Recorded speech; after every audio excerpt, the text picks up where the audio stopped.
तो good morning dear students.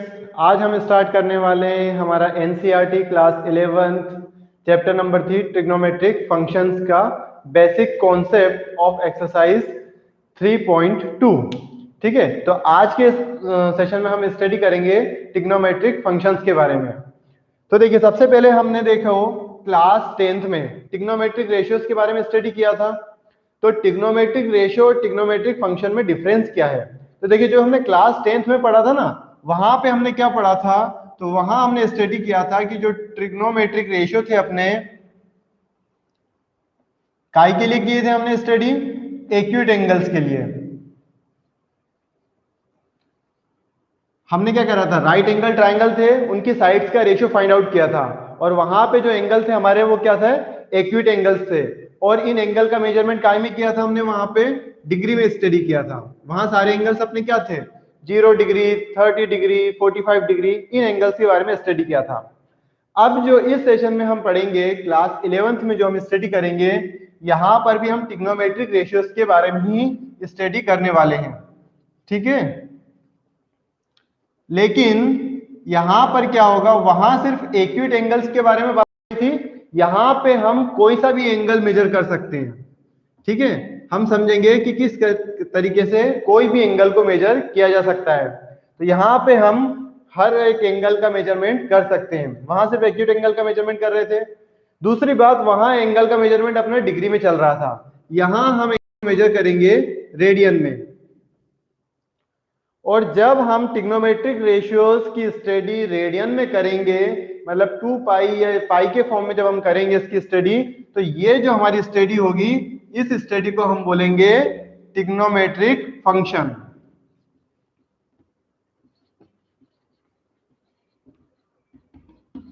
तो अब ये बात तो आपको क्लियर हो गई होगी थोड़ा सा माइंड में कि ट्रिग्नोमेट्रिक फंक्शन में हम क्या पढ़ने वाले हैं। मतलब ट्रिग्नोमेट्रिक फंक्शन में हम स्टडी करेंगे ट्रिग्नोमेट्रिक रेशियोज के बारे में ही, लेकिन यहां पर हम उनकी स्टडी करेंगे डिग्री की जगह रेडियन में।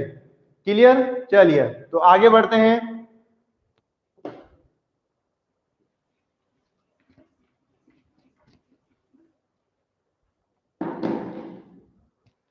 अब देखिए, हम यहां पे एक हमारा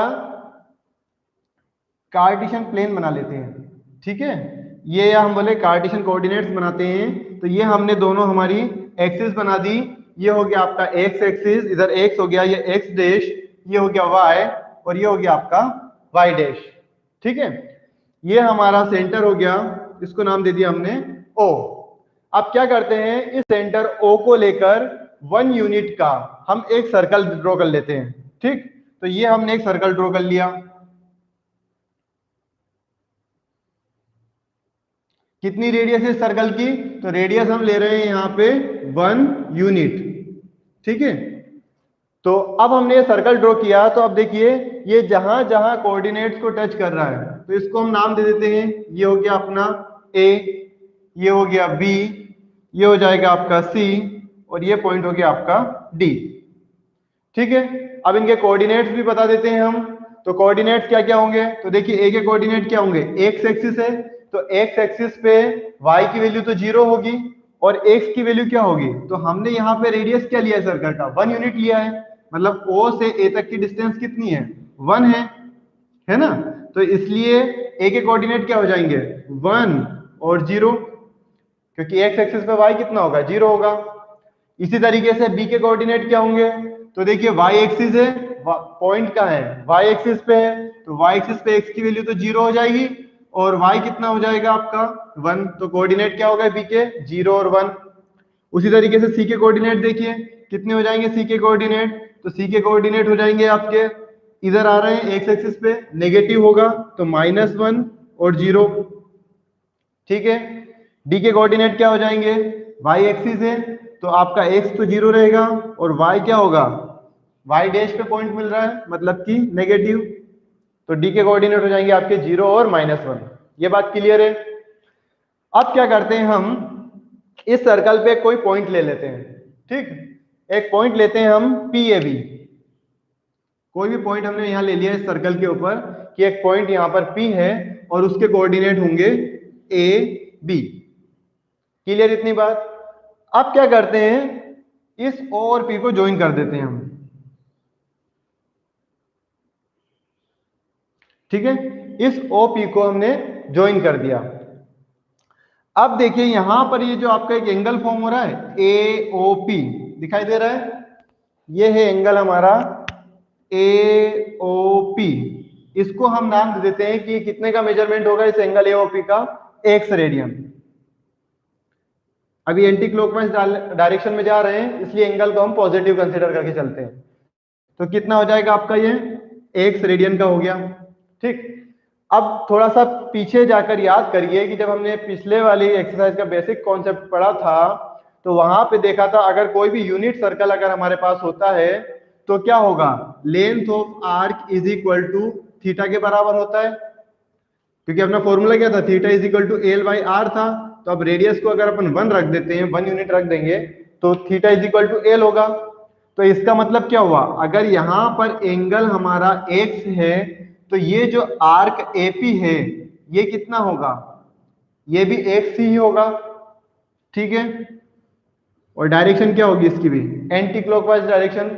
तो ये जो लेंथ ऑफ आर्क AP मिला, ये कितना मिला अपने पास में, ये भी x मिला।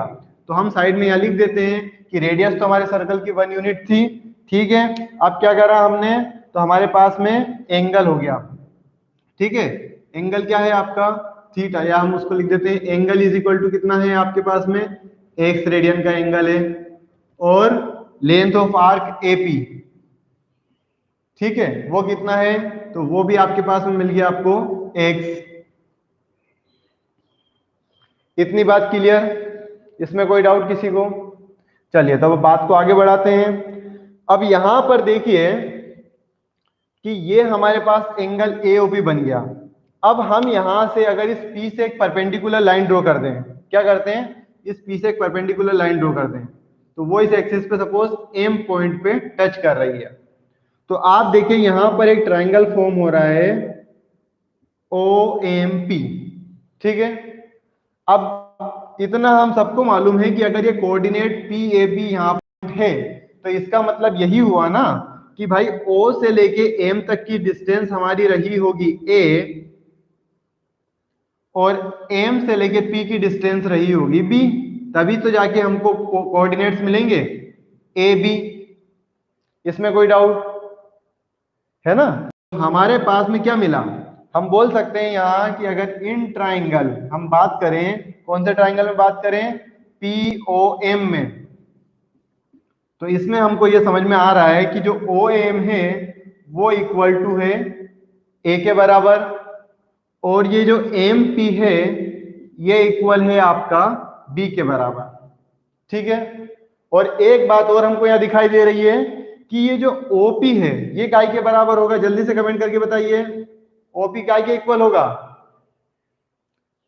देखिए OP क्या है अपने पास में, रेडियस ऑफ सर्कल है, और रेडियस कितनी लेके चल रहे हैं हम, 1 यूनिट का हमारा सर्कल चल रहा है, मतलब R इज इक्वल टू कितना हो गया अपने पास में, 1 है। तो यहाँ पे OP अपने पास क्या है, R रेडियस ऑफ सर्कल, तो ये कितना होगा आपका 1। गुड, ठीक। तो OP इज इक्वल टू हमारे पास में है 1। अब थोड़ा सा इस ट्राइंगल को समझिएगा, MOP, ठीक है, ये A है, ये B है, ये हाइपोटेनियस है, ठीक है, ये सब मैं साइड में लिख देता हूं। तो ये तो हमने यहाँ पे लिख दिया OM MP, ये OP क्या है। तो अब इस चीज को हम एक बार और लिख देते हैं यहाँ पे कि इस ट्राइंगल में, कौन से ट्राइंगल में, इन ट्राइंगल MOP, थोड़ा समझाने के लिए मैं वापस से लिख रहा हूं। अगर बात करें तो OM क्या है अपने पास में, बेस है, ठीक है, चाहे तो मैं यही लिख देता हूं, OM क्या है अपने लिए, बेस है, ठीक है, मतलब base OM is equal to A मिला, क्योंकि AM अपने पास में राइट एंगल ट्राइंगल है, तो इसको मैं बोल देता हूं इन, यहीं पे लिख देता हूं इन राइट ट्राइंगल POM, ठीक है, इसको हटा देते हैं। राइट ट्राइंगल POM हमारे पास base OM is equal to कितना है, A के बराबर है, ठीक है।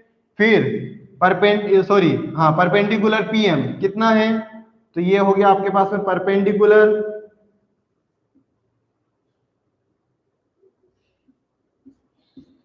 MP इज इक्वल B के बराबर। और बात करें ओपी, ओपी क्या है आपके पास में, हाइपोटेनियस।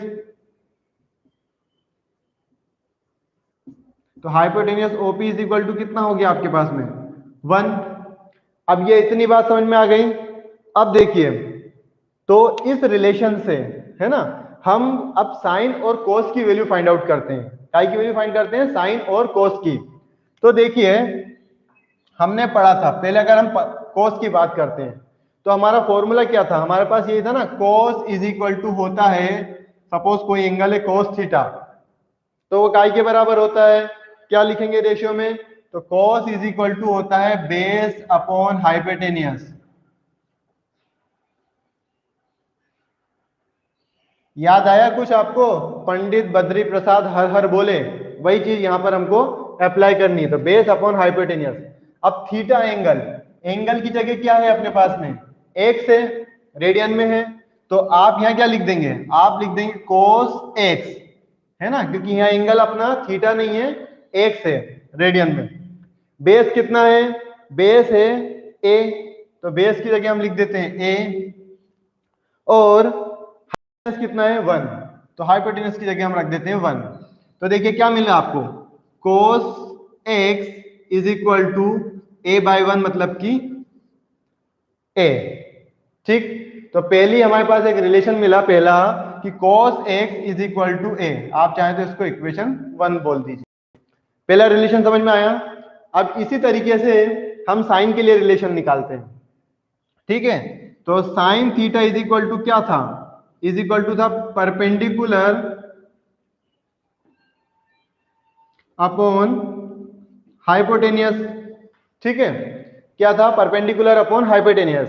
अब यहां पर देखिए परपेंडिकुलर कितना गिवन है, तो परपेंडिकुलर है हमारे पास में b, और हाइपोटेनियस कितना है 1 है।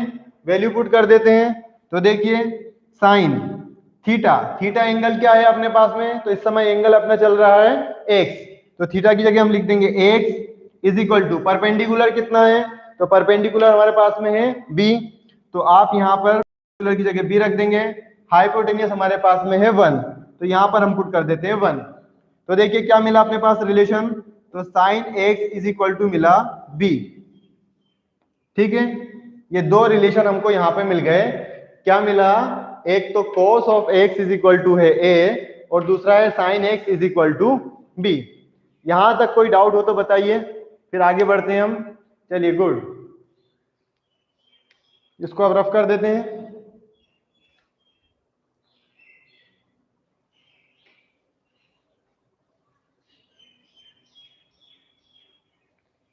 ये जो दोनों वैल्यू हमको मिली है, इसको हम साइड में लिख के चलते हैं। हम यहाँ पर लिख देते हैं cos x is equal to a है हमारे पास में, और sin x is equal to हमको मिला है b।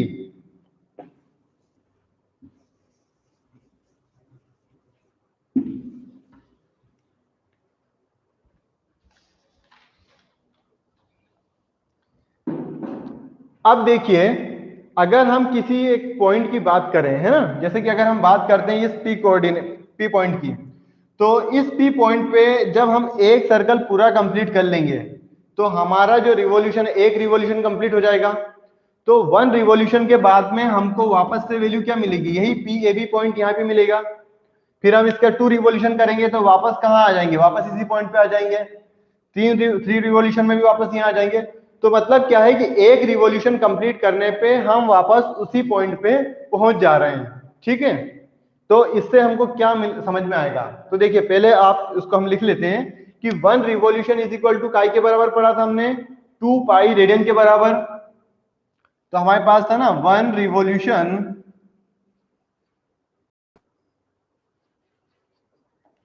Is equal to 2 pi radian. मतलब एक जब हम पूरा चक्कर कवर करते हैं तो हमारा जो रेडियन होता है, एंगल बनता है, वो कितने का बनता है, 2 पाई का बनता है। पिछली क्लास में पढ़ा था हमने। चलिए गुड, तो एक रिवॉल्यूशन में जो हमारा एंगल सबस्टेंड होगा सेंटर पे, वो कितने का होगा, 2 पाई का होगा। ठीक है, तो 1 रिवॉल्यूशन इज इक्वल टू हो गया अपना 2 पाई रेडियन।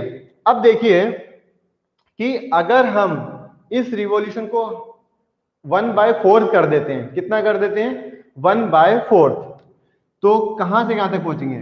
ये है ना हमारे पास में कितना है, अभी हम कहां पे हैं, ये AO, तो हम यहां से चलते हैं और यहां तक पहुंचते हैं।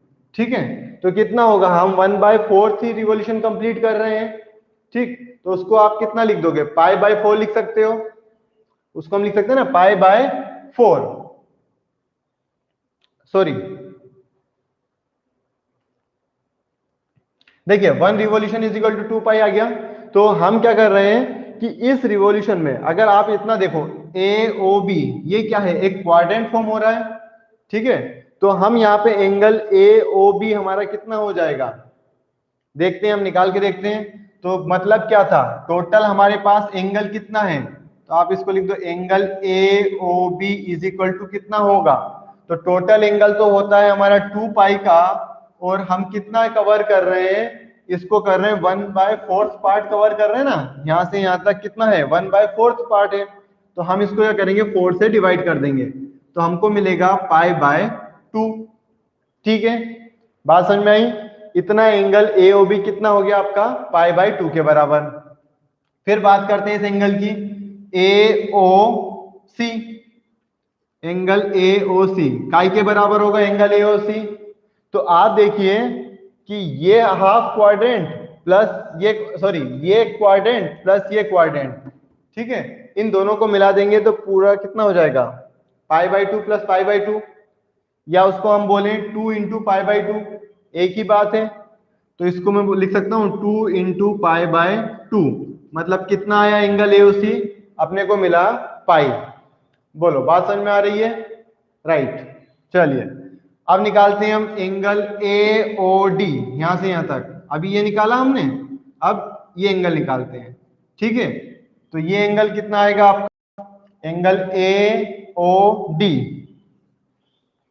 तो क्या बोल सकते हैं, इसको बोल सकते हैं ना π/2 प्लस π/2 प्लस π/2। ठीक है, या मैं उसको ऐसे बोलूं 3 × π/2, एक ही बात है, तो मैं उसको लिख देता हूं 3 × π/2, तो मतलब एंगल AOD आपको मिल रहा है 3π/2। ठीक है, अब देखिए यहां पर एंगल कितना आया, 3π/2 आ गया। फिर हम वापस बात करें अगर इसी एंगल की, AO, ये पूरा कंप्लीट करेंगे तो कितना हो जाएगा, एंगल आपका हो जाएगा 2 पाई। ठीक है, यहां तक तो आप लोगों को क्लियर हो गया, π/2 विल बी एडेड, राइट। तो ये बात हमको समझ में आ गई एंगल्स के बारे में। तो अब हम आगे बढ़ते हैं। अब देखिए कि हमको ये देखा हमने यहाँ पे जितने एंगल मिले हैं, है ना, π/2, पाई, 3π/2, ये सब क्या मिल रहे हैं हमको, हमको मिल रहे हैं इंटीग्रल मल्टीपल ऑफ π/2। ठीक है, ये जितने एंगल हैं ये सब क्या हैं आपके इंटीग्रल मल्टीपल ऑफ π/2। तो जो भी एंगल हमारे इंटीग्रल मल्टीपल ऑफ π/2 होते हैं उन सबको हम बोलते हैं क्वाड्रेंट।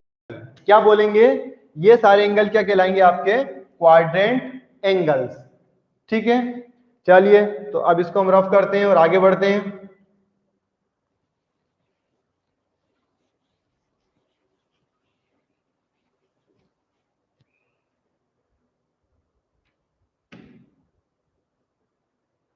अब हम यहां पे फाइंड करेंगे values of sine and cos. ठीक है, तो हम फाइंड करने वाले हैं value of sine and cos function. ठीक है, इनकी वैल्यूज हमको फाइंड आउट करना है। किसके लिए फाइंड करेंगे, अभी हम क्वाड्रेंट एंगल के लिए फाइंड करेंगे। ठीक है, क्वाड्रेंट एंगल्स के लिए हम वैल्यू अभी फाइंड आउट करने वाले हैं। कौन कौन से क्वाड्रेंट एंगल, अभी हमने देखा 0 क्वाड्रेंट एंगल है, π/2 है, फिर π/2 में मल्टीप्लाई करोगे तो कितना मिलेगा अपने पास में, 2 का मल्टीप्लाई करेंगे तो पाई मिल जाएगा, फिर हम करेंगे अपने पास में 3π/2 और बोले तो हम 2 पाई। तो ये कुछ क्वाड्रेंट एंगल है जिनकी वैल्यूज हम अभी फाइंड आउट करने वाले हैं। चलिए तो हम फाइंड करते हैं, वैल्यू फाइंड करना स्टार्ट करते हैं। सबसे पहले हम लेते हैं साइन 0 की बात, सॉरी कोस से चालू करते हैं हम। ठीक है, तो पहले हम कोस की बात करते हैं। अब देखिए बस इन ही दोनों फंक्शंस को साथ में लेके चलना है, हमको सारी वैल्यूज मिलती जाएगी। कितना है cos x is equal to A. कहने का मतलब ये है कि अगर हम angle x is equal to, अभी एंगल क्या है यहाँ पे x है, तो अगर हम इस x की जगह जीरो रख दें, कितना रख दें, जीरो रख देंगे, तो क्या मिलेगा, तो देखो cos जीरो, मतलब अभी हम क्या कर रहे हैं, अभी हम पुट कर रहे हैं x is equal to zero. अब देखो x is equal to zero पे क्या होगा, ये वाला पॉइंट P यहीं इसके ऊपर होगा, ठीक है। इसका मतलब ये पॉइंट P कहाँ लाई करेगा, इस x एक्सिस पे करेगा, और x एक्सिस पे अगर ये लाई कर रहा है तो इसका मतलब ये हुआ कि जो आपकी वैल्यू है यहाँ पर x की वो कितनी हो जाएगी, मतलब ये तो हो गया आपका जीरो, ठीक है, x तो हो गया आपका जीरो। तो जब x is equal to zero होगा तो आप देखिए a की वैल्यू कितनी मिलेगी हमको, यहाँ 1 मिलेगी, क्योंकि देखो हम क्या है यहाँ पे हमारे पास फंक्शन क्या है, cos x is equal to A. आप चाहें तो ऐसा लिख लीजिए, ठीक है। अगर हम इस a b c d point की बात करते हैं तो यहाँ पे a कितना है 1 और b कितना है 0, ठीक है। कोऑर्डिनेट यहाँ पे a कितना है 0, b कितना है 1। अगर पॉइंट यहाँ पर होगा तो a हो जाएगा -1, b हो जाएगा 0। अगर पॉइंट यहाँ पर होगा तो कोऑर्डिनेट क्या होंगे 0 और -1, तो a की वैल्यू हो जाएगी 0 और b की वैल्यू होगी -1। बस सिंपल सा इसी फंडे को हमको अप्लाई करते जाना है। x is equal to zero अगर यहाँ पर होगा, मतलब p पॉइंट इस a के ऊपर होगा, तो क्या होंगे अपने पास, a की वैल्यू कितनी होगी 1 होगी। तो मतलब x is equal to zero पे आपका a इज इक्वल टू कितना होता है 1 होता है, ठीक है। तो cos zero is equal to कितना हो जाएगा, a की जगह 1 रख दो, बस वैल्यू पुट कर दी, तो ये आपको देखो मिला cos 0 डिग्री। अभी क्योंकि देखो जीरो को डिग्री में बोलो रेडियन में बोलो एक ही बात है, ठीक है, तो जीरो के लिए तो कोई फर्क नहीं पड़ना। तो cos 0 degree is equal to कितना हुआ आपका 1 हुआ, ठीक। अब दूसरा निकालते हैं, अगर x b पे आ जाएगा, मतलब ये p पॉइंट कहाँ ले आते हैं हम, b पर ले आते हैं, तो x कितना ट्रैवल कर गया यहां से यहां तक, मतलब कितना होगा π/2, राइट। कहां से पता नहीं चला, देखिए हमने क्या किया, सिंपल सी बात है, ये सारे पॉइंट हैं आपके ए बी सी डी, ठीक है, इसको आपने रखा यहां, ये ए बी हो गया, ये ए बी हो गया, ये भी ए बी हो गया, ए बी ए बी। अब क्या कर रहे हैं हम, ये बस आपको वैल्यू रखना है, ये जो हमारे पास फंक्शन दिए ना दोनों, इन फंक्शन में x की वैल्यू पुट करते जाना है और a और b की वैल्यू पुट करते जाना है 0 डिग्री से राइट। चलिए वापस से बता देते हैं, हम यहाँ पे वैल्यू फाइंड कर रहे हैं साइन और कोस की, किसके लिए फाइंड कर रहे हैं, क्वाड्रेंट एंगल के लिए फाइंड कर रहे हैं। क्वाड्रेंट एंगल क्या होते हैं, अभी बताया था 0, π/2 या मल्टीपल ऑफ π/2, वो सारे एंगल्स क्या होंगे आपके क्वाड्रेंट एंगल कहलाएंगे। तो 0, π/2, π3, π/2, 2π, ये लिए हम क्या करने वाले हैं, साइन और कोस की वैल्यू फाइंड आउट करने वाले हैं, ठीक है। बात को आगे बढ़ाते हैं, हम यहां पर वैल्यू निकालते हैं सबसे पहले कोस की, ठीक है। अब कोस के लिए हम क्या कर रहे हैं, तो देखिए सिंपल सी बात है, कोस निकालना है तो मतलब क्या है, ये P पॉइंट को आप देखते जाओ, मतलब हमारा जो एंगल फॉर्म हो रहा है ना यहाँ पे, इसको देखते जाइए। ये एंगल कितने का हो गया 0 का, तो 0 का हुआ इसका मतलब क्या हुआ, 0 का हुआ इसका मतलब ये हुआ ना, ये जो OP लाइन है ये कहाँ होनी चाहिए, इस OA के ऊपर ही होना चाहिए, तभी तो एंगल 0 का फॉर्म होगा, मतलब वो वहीं का वहीं होगा लाइन, ठीक है। तो x इज इक्वल टू 0 आप रखोगे, ठीक। तो x इज इक्वल टू 0 पे आप देखिए इस a के कोऑर्डिनेट क्या है, इस a के कोऑर्डिनेट है ना a इज इक्वल टू 1 और b इज इक्वल टू 0। बात समझ में आई भाई, ये P पॉइंट उतर के कहाँ आ गया, a के ऊपर आ जाएगा, क्योंकि OA और OP तो बराबर ही है रेडियस ऑफ सर्कल। तो जब आप इस OB को घुमाओगे तो कहाँ आ जाएगा, जब 0 एंगल है मतलब ये आपका निडल कहाँ होगा, OA के ऊपर ही होगा। तो जब ये लाइन OA के ऊपर होगी तो मतलब P और A आपस में लाई कर जाएंगे, तो P और A यहाँ लाई कर गया, P यहाँ आ गया, तो मतलब क्या हुआ, मतलब ये हुआ कि जब x की वैल्यू 0 रखी हमने तो हमको A मिल रहा है 1 और B मिल रहा है 0। ये बात समझ में आ गई, बोलिए आ गई हो तो आगे बढ़ते हैं, जल्दी कमेंट करके बताइए कि जब ये P पॉइंट इस A पर आएगा मतलब x कितना हो जाएगा 0 हो जाएगा। तो x अगर हम 0 रखते हैं तो a इज इक्वल टू होगा आपका 1 और b इज इक्वल टू होगा 0। ठीक है, क्योंकि बी क्या है, परपेंडिकुलर, और ये है ए आपका बेस। चले तो आगे बढ़े। यस,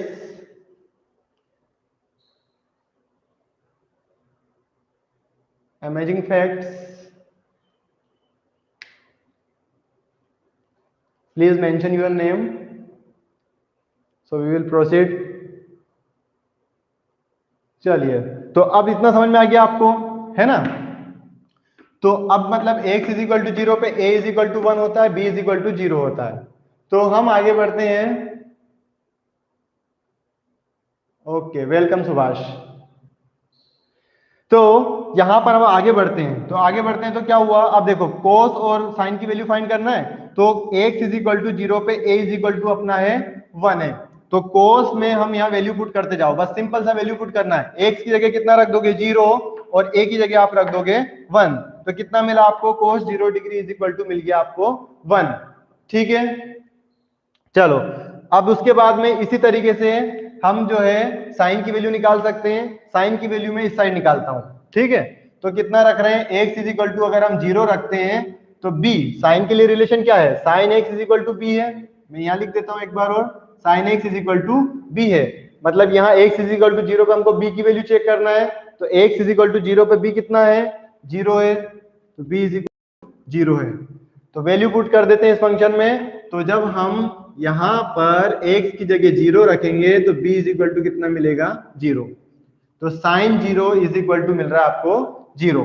बोलो, दो वैल्यू मिल गई, इधर साइन 0 की वैल्यू मिल गई, इधर हमको कोस 0 की वैल्यू मिल गई। ठीक है, अब आगे बढ़ते हैं, हम आते हैं नेक्स्ट पे, कितना, पाई बाई 2। पाई बाई 2 का मतलब क्या हुआ, तो पाई बाई 2 का मतलब हुआ कि ये जो बी पॉइंट है अपना, ये कहाँ चला जाएगा, यहाँ, मतलब हम यहां से लेके यहां तक का एंगल फॉर्म कर रहे हैं इतना, तो ये एंगल कितना हो गया, पाई बाय 2 हो गया। मतलब कि x is equal to pi by 2 अगर हम चल के आते हैं, ये p पॉइंट अपना यहां पहुंच जाता है b के ऊपर, तो क्या हो जाएगा, तो हमको मिलेगा a की वैल्यू मिलेगी 0 और b की वैल्यू मिलेगी 1। बोलो, बात समझ में आई। तो अब हम क्या करते हैं, बस सिंपल सा इन दोनों फॉर्मूले में वैल्यू पुट करना है, करते जाते हैं। तो देखिए x इज इक्वल टू अगर अपन रखते हैं पाई बाई 2, तो b, sorry, a is equal to कितना मिल रहा है अपने को, मिल रहा है 0। तो x is equal to pi by 2 रखने पे a की वैल्यू 0 है, फॉर्मूले में वैल्यू पुट कर दो सीधा सा, तो अपने को मिलेगा cos of pi by 2, cos pi by 2 is equal to 0। देखिए ये मिल गया दूसरा relation, cos pi by 2 is equal to कितना आ गया, 0। सिमिलरली यहाँ पे भी यही करो, x is equal to pi by 2 गए तो b कितना मिला, b मिला है 1। बस वैल्यू पुट कर दो तो साइन की वैल्यू मिल जाएगी, तो साइन, इसमें वैल्यू पुट करना है आपको, तो साइन x के रख दोगे पाई बाई 2, तो b हो गया आपका 1। मिल गई दूसरी वैल्यू, तो sine pi by 2 is equal to 1।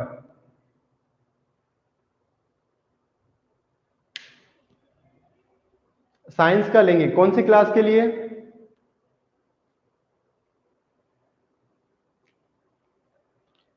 अब नेक्स्ट आगे बढ़ते हैं हम। यहां पर कितना चल रहे हैं, अब देखिए x is equal to pi by 2 तक पहुंच गए। अब पाई बाई 2 से हम आ जाते हैं कहां पर, पाई तक। ठीक है, कितना एंगल कवर करते हैं हम, पाई एंगल कवर करते हैं। ओके, साइंस की भी बहुत जल्दी क्लास लेने वाले हैं, ठीक है, जल्दी से आपको वीडियो अपलोड कर दिए जाएंगे और लाइव भी रख देंगे। चलिए, तो अभी हम यहाँ पे 11th की बात कर रहे हैं, तो अभी हम चल रहे हैं यहाँ पे आते हैं, तो पूरा एंगल कितना कंप्लीट करते हैं, पाई एंगल कंप्लीट करते हैं। ठीक है, तो पाई एंगल कंप्लीट कर रहे हैं, मतलब अब अपन कहाँ पहुंच गया, ये जो पी पॉइंट है अपना आ गया यहाँ सी के ऊपर। ठीक है, तो पी पॉइंट अपना आ गया है सी के ऊपर, मतलब हमने एक्स इज इक्वल टू कितना डिस्टेंस कवर किया है, या एंगल कितना बना अपना, एक्स इज इक्वल टू पाई बना है। तो एक्स इज इक्वल टू पाई रखने पे ए की वैल्यू कितनी मिल रही है, देखिए यहाँ पे ए के कोऑर्डिनेट क्या है, तो -1, तो ए इज इक्वल टू है अपना -1 और बी इज इक्वल टू कितना है, 0 है। बस वापस से इन दोनों फॉर्मूले में वैल्यू पुट कर दो, जल्दी से हमको आंसर मिलेगा। तो देखिए एक्स इज इक्वल टू कितना रख रहे हैं हम, एक्स इज इक्वल टू रख रहे हैं पाई, तो एक्स इज इक्वल टू पाई रखने पे ए कितना आया आपका -1 आया। इसमें वैल्यू पुट कर देते हैं, cos x is equal to A में, तो cos x की जगह आप रख दोगे पाई और a की जगह आपने पुट कर दिया -1।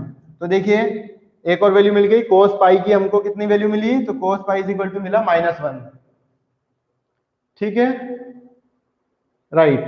तो चलिए अब यहाँ पे भी वैल्यू पुट कर देते हैं, तो x इज इक्वल टू कितना है, पाई चले हम, तो x इज इक्वल टू पाई चलने पे b कितना मिला अपने को, तो b मिल रहा है 0। ठीक है, तो क्या मिला अपने पास साइन, इसमें वैल्यू पुट कर दो, x की जगह हमने पुट कर दिया पाई और b की जगह हमने 0, तो sine pi is equal to हो गया आपका 0। ठीक है, sine pi is equal to 0 हो गया आपका, तो ये एक और हमको फंक्शन मिल गया। अब आगे बढ़ते हैं साइन पाई के बाद में, तो अब हम आते हैं और पूरा एंगल कंप्लीट कर यहां तक पहुंचते हैं, कितने पे 3π/2 पे आते हैं। मतलब कहने का ये है कि ये जो P पॉइंट है अपना चल के अब कहाँ आ गया, D के ऊपर आ गया। तो जब ये P पॉइंट अपना D के ऊपर आएगा तो हम x इज इक्वल टू कितना एंगल फॉर्म करेंगे, यहां से यहां तक कितना एंगल सब्सटेंड हो रहा है अपना, तो x एंगल अपना सब्सटेंड हो रहा है 3π/2। ठीक है, 3π/2 हो गया। अब हम यहाँ पर क्या कर रहे हैं, तो यहाँ पे a की वैल्यू कितनी है, तो a की वैल्यू तो 0 है और b की वैल्यू कितनी है, तो -1 है।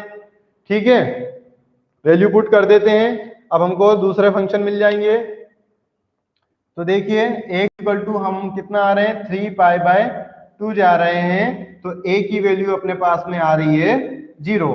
बस इसमें वैल्यू पुट कर दो, तो ये आपका हो जाएगा cos 3π/2 इज इक्वल टू 0। तो cos 3π/2 की वैल्यू कितनी मिल गई आपको, 0 मिली। ठीक है, इधर भी हम साइन की वैल्यू निकाल लेते हैं, क्या है अपने पास में, तो x इज इक्वल टू हमने चला 3π/2, मतलब x एंगल अपना बना 3π/2, तो b इज इक्वल टू कितना मिल रहा है अपने को, तो b इज इक्वल टू है -1। वैल्यू पुट कर देते हैं, तो ये साइन 3π/2 इज इक्वल टू होगा आपका -1। देखिए एक और वैल्यू मिल गई, साइन 3π/2 की वैल्यू कितनी आएगी आपकी, -1। अब हम चलते हैं वापस से P पॉइंट का पूरा जो एंगल सब्सटेंड हो रहा है वो कहां पहुंच जाते हैं, वापस इस पे आते हैं, मतलब पूरा एक रिवॉल्यूशन कंप्लीट कर देते हैं। तो अब हम x is equal to cover करते हैं कितना, 2π। ठीक है, तो हम वापस यहां पर आ गए, तो P is equal to sorry P point पे, तो अपना x इज इक्वल टू कितना एंगल कवर किया आपने, 2π रेडियन का एंगल सब्सटेंड किया है। तो जब 2π का हम सब्सटेंड करेंगे तो आप देखिए a इज इक्वल टू कितना मिल रहा है अपने को, a इज इक्वल टू 1 है और b इज इक्वल टू कितना है, 0 है। वापस से वैल्यू पुट कर देते हैं, साइन और कोस दोनों की वैल्यू मिल जाएगी। अभी मेरे पास जगह इधर नहीं है तो मैं यहां लिख देता हूं। तो जब हम x इज इक्वल टू कितना रख रहे हैं, चल रहे हैं, तो एंगल हम जब सब्सटेंड कर रहे हैं 2π का, तो हमारे पास a कितना मिल रहा है, तो a इज इक्वल टू आ रहा है आपका 1। तो इसका मतलब है वैल्यू पुट कर दो, तो cos x की जगह आप रख दोगे 2π इज इक्वल टू a की जगह आप रख दोगे 1। तो ये आपको वैल्यू मिल गई cos 2π की, दैट इज इक्वल टू 1। अब इधर आप पुट कर दीजिए, यहाँ पे क्या पुट कर देना है आपको, वापस से वही पुट करना है, इधर भी स्पेस नहीं है, हम थोड़ा रफ कर देते हैं। चलिए पहले वाली वैल्यूज रफ कर देते हैं। तो यहाँ पे हम लिख देंगे x इज इक्वल टू कितना पुट कर रहे हैं हम, तो अब चल रहे हैं x इज इक्वल टू 2π, तो हमको b इज इक्वल टू कितना मिल रहा है, b की वैल्यू आ रही है 0। ठीक है, तो इसका मतलब एंगल कितने का होगा आपका, तो साइन x की जगह आप रख दीजिए 2π, तो इज इक्वल टू b हो जाएगा 0। तो देखिए एक और वैल्यू मिल गई साइन 2π की 0। बोलिए ये सारी वैल्यूज क्लियर हैं आप लोगों को, सर 0 डिग्री और 360 का केस कॉन्ग्रुएंट, यस। जैसे ही अब देखिए हम एक कंक्लूजन पे निकल के आएंगे इसके बाद में, तो वो कंक्लूजन क्या है कि आपको अभी मैंने शुरू में भी बताया था, जैसे ही 1 रिवॉल्यूशन कंप्लीट होता है हमारी वैल्यूज क्या होंगी, वही रिपीट होने लगेंगी। इसका मतलब ये हम 1 रिवॉल्यूशन कंप्लीट करेंगे, उसके बाद वो वैल्यूज क्या होंगी, वही रिपीट होंगी, वही वैल्यूज अपने को सेम मिलती रहेंगी। ठीक है, जैसे कि अगर हम बात करते हैं साइन 0 की, ठीक है, तो साइन 0 पे क्या होता है आपका, अगर हम यहाँ साइन 0 होगा तो साइन 0 पे आपकी वैल्यू होगी 0, और जैसे ही हम एक राउंड कंप्लीट करके आएंगे, ठीक है, तो साइन 2 पाई पे भी आपकी वैल्यू कितनी हो जाएगी, 0 ही होगी। ओके, चलिए तो आगे बढ़ते हैं अब हम यहां से। इसमें एक चीज और समझ लीजिए, अभी जो हमारा देखिए सारी वैल्यूज निकली, इससे एक और कंक्लूजन निकल के आ रहा है। क्या कंक्लूजन निकला है, आप देखिएगा, साइन 0 की वैल्यू कितनी थी, 0 थी। साइन पाई की वैल्यू कितनी है, वो भी 0 है। ठीक है, तो साइन 0 की भी 0, साइन पाई की भी 0 और साइन 2 पाई की भी वैल्यू 0। ठीक, इसका मतलब है कि जब हम पाई में एन का मल्टीप्लाई कर दें, ठीक है, क्या करें, पाई अगर हमारा बिलोंग करे जेड से, जेड क्या है, इंटीजर्स, अगर हम कोई भी इंटीजर एन रखेंगे, मतलब 1 2 3 या -1 -2 -3, तो हमको हमेशा क्या मिलेगा, 0 ही मिलेगा। ठीक है, अब इसको और आगे डिटेल में हम डिस्कस करेंगे। फिर उसके बाद में उसी तरीके से आप देखिए, अगर यहाँ पर π/2 हो, ठीक है, तो देखिए cos π/2 की वैल्यू कितनी थी, cos π/2 की वैल्यू 0 थी। ठीक, अब हम चल के वापस कहाँ आ जाएं, नीचे आ जाते हैं। ठीक है, मतलब 3π/2 पे आ जाएंगे, तो देखिए cos 3π/2 की वैल्यू भी कितनी है, 0। इसका मतलब है π/2 में अगर हम ओड नंबर्स का या ओड इंटीजर्स का मल्टीप्लाई करेंगे तो भी आंसर क्या होगा आपका, आएगा। ठीक, अब ये स्कोर आगे हम डिटेल में डिस्कस करेंगे, अभी जस्ट एक छोटा सा इंट्रो दिया मैंने। चलिए तो इसको रफ कर देते हैं और आगे बढ़ते हैं हम।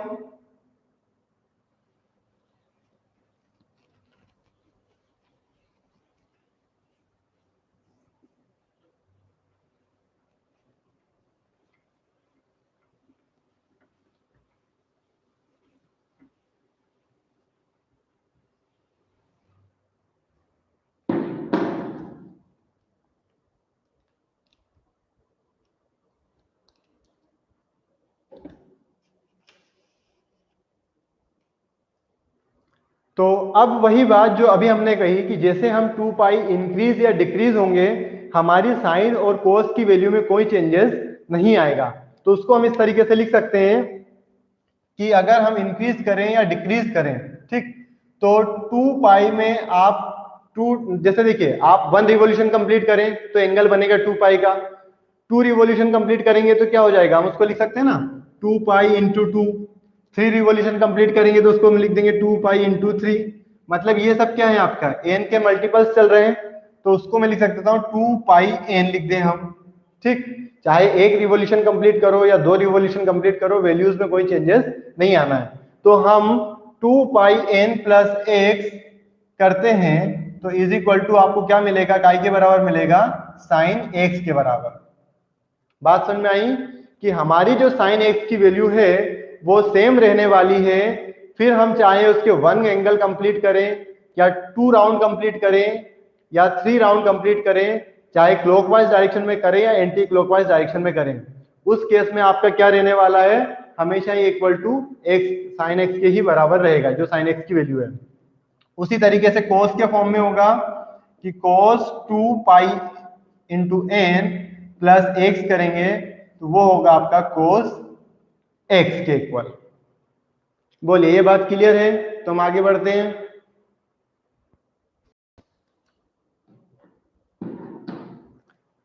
यहां पर n क्या है वो मैं लिख देता हूं, where n belongs to z। इधर भी हम लिख देते हैं n बिलोंग्स टू z। अब तो आपको पता होगा z क्या है, z is the set of integers. यहां पर z क्या है हमारे पास में, इंटीजर्स है।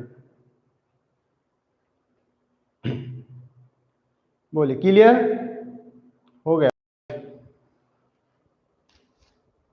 अब देखिए एक और कंक्लूजन क्या निकल के आया था अभी तक अपना, वो भी देख लेते हैं। तो अभी हमने देखा, समझाया था आपको शॉर्ट में, sine X is equal to 0 कब होता है 0, तो जब if X is equal to क्या होगा, 0 होगा, या फिर प्लस माइनस पाई होगा, या प्लस माइनस 2 पाई होगा, या प्लस माइनस 3 पाई होगा, एंड सो ऑन। ठीक है, मतलब एक्स की वैल्यू क्या होगी, मल्टीपल ऑफ पाई के फॉर्म में होगी, तो क्या होगा आपका sine X is equal to कितना मिलेगा आपको, 0 मिलने वाला है। उसी तरीके से cos X sorry is equal to 0 होगा, कब होगा, if X is equal to कितना होगा, जब एक्स आपका पाई बाई 2 होगा, प्लस माइनस पाई बाई 2 होगा, या प्लस माइनस 3 पाई बाई 2 होगा, या प्लस माइनस 5 पाई बाई 2 होगा। ठीक है, एंड सो ऑन। इसका मतलब है कि जब भी हमारा odd integral multiple of pi by 2 होगा, उस वक्त cos x की वैल्यू क्या होगी, आपकी 0 होगी। तो अब इन दोनों का जनरल टर्म क्या लिख सकते हैं हम, इसको लिख सकते हैं ना कि यहाँ पे x इज इक्वल टू क्या होगा, तो n पाई होगा। ठीक है ना, पाई का मल्टीपल। ठीक है, इधर क्या होगा, when x is equal to odd integral multiple of pi, मतलब कि 2n plus 1 into pi by 2। ठीक है, तो आपका sine X is equal to 0 रहने वाला है। जब हम पाई में इंटीग्रल मल्टीपल करेंगे तो सब केस के लिए आपको आंसर 0 मिलना है, और कोस की हर एक वैल्यू के लिए 0 मिलेगा जब हम क्या करेंगे, पाई बाई 2 में कोई भी ऑड इंटीग्रल नंबर्स का मल्टीप्लाई करेंगे।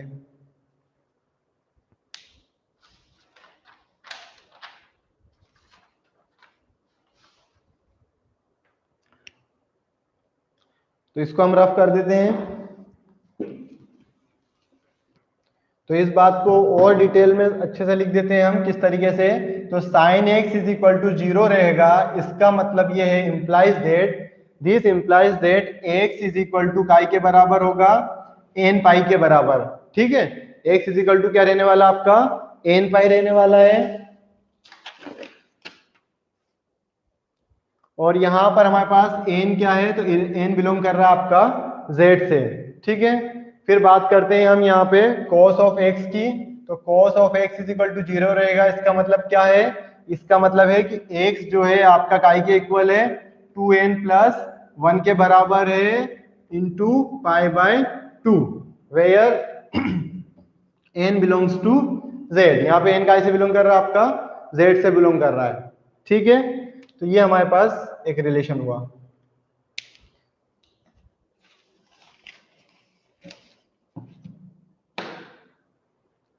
चलिए अब आगे बढ़ते हैं, कुछ और ट्रिग्नोमेट्रिक फंक्शंस को हम डिस्कस करते हैं।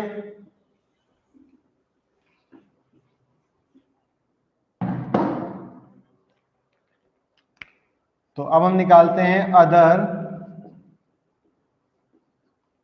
ट्रिग्नोमेट्रिक फंक्शंस का रिलेशन। ठीक है, तो अदर ट्रिग्नोमेट्रिक फंक्शन में अब क्या, साइन और कोस तो हमने लिया है, अब बात करते हैं हम, चलिए कोसेक की बात करते हैं। ठीक है, तो कोसेक एक्स, अब देखिए cosec X is equal to क्या होता है, कोसेक और साइन में रिलेशन होता है, तो cosec X is equal to होता है अपना 1 बाय साइन एक्स। ठीक है, तो इसका मतलब cos x is equal to 1 by sine X होगा। तो यहाँ पर देखिए क्या होना चाहिए, x की वैल्यू कभी भी 0 नहीं, मतलब ये साइन x कभी भी 0 नहीं होना चाहिए। अगर साइन x 0 होगा तो हम क्या इस फंक्शन को cos x को डिफाइन कर पाएंगे, तो नहीं कर पाएंगे। इसका मतलब है हमको क्या होना चाहिए, ये साइन x 0 नहीं है ना, अदरवाइज ये नॉट डिफाइंड हो जाएगा। तो किस कंडीशन पे cosec x is equal to 1 by sine X होगा, व्हेन x की वैल्यू, ये साइन x की वैल्यू 0 नहीं होना चाहिए। अब साइन x की वैल्यू 0 कब होती है, तभी बताया कि जब x is equal to N pi के फॉर्म में होगा। अगर यहाँ x की वैल्यू एन पाई होगी तो ये जो है नॉट डिफाइंड हो जाएगा। तो इसलिए हमको यह कंडीशन लिखनी पड़ेगी, x is equal to N pi, where N काय से बिलोंग कर रहा है आपका, n बिलोंग्स टू z। ठीक, फिर नेक्स्ट फंक्शन निकाल देते हैं, लिखते हैं हम कोसेक के बाद में हम सेक की बात करते हैं। सेक एक्स काय के बराबर होता है 1 बाय कोस एक्स। यहाँ पे भी वही कंडीशन है कि कोस एक्स 0 नहीं होना चाहिए। तो कोस एक्स 0 कब होता है, वो कंडीशन आप लिख दो, मतलब एक्स की वैल्यू वो नहीं रखनी है। तो अपने मालूम है X is equal to 2n plus 1 pi by 2, where n belongs to z। ठीक है,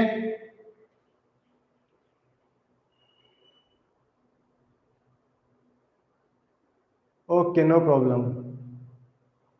चलिए लास्ट और समझ लेते हैं, इसके बाद टेन की बात करते हैं। तो tan X is equal to कितना होता है, तो टेन एक्स होता है अपना sine X by cos x.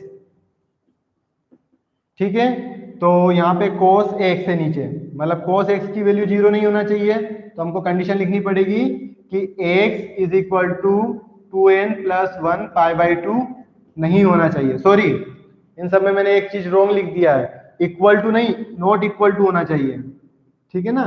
ये सब क्या होंगे, नॉट इक्वल टू, ये x की वैल्यू इनके इक्वल नहीं होना चाहिए। तो x is not equal to n+1 π/2 where n belongs to z।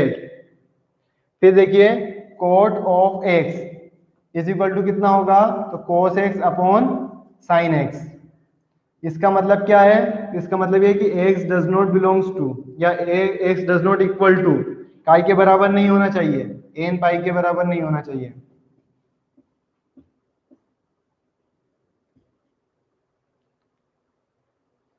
तो आई होप इतना सेशन आप लोगों को क्लियर हुआ होगा। इसके बाद आगे का हम डिस्कशन नेक्स्ट लेक्चर में कंटिन्यू करेंगे। Thank you.